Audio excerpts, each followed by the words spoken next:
बारामतीमध्ये 1 लाखाच्या पुढे लीड मिळेल असा विश्वास अजित पवार यांनी व्यक्त केला। तर महायुतीला राज्यामध्ये 175 पेक्षा जास्त जागा मिळतील असा दावाही अजित पवार यांनी केला।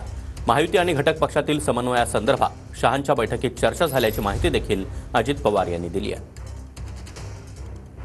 उपमुख्यमंत्री अजितदादा पवार आपण पाहतोय की प्रचाराच्या निमित्तानं या ठिकाणी एका हॉटेलवरती कार्यकर्त्यांसमोर चहा पिताना आपल्याला पाहायला मिळतात।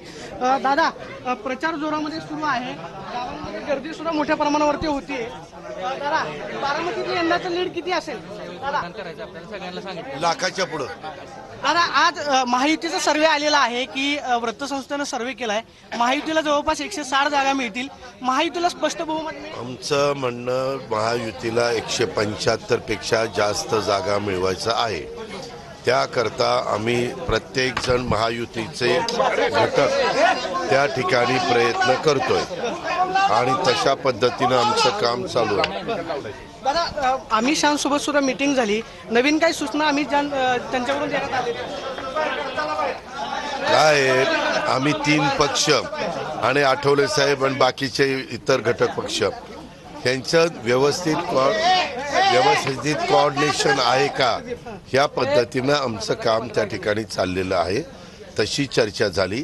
कुठं आणखीन काही कुणी राष्ट्रवादीनं काय केलं पाहिजे, भाजपने काय केलं पाहिजे, आठवले साहेबांनी काय केलं पाहिजे, आमच्या शिवसेनेने काय केलं पाहिजे, अशा पद्धतीनं ती चर्चा होती आणि एकंदरीत कुणाच्या अजून कुठं सभा वगैरे अशी सगळी प्रकारची चर्चा आम्ही केली।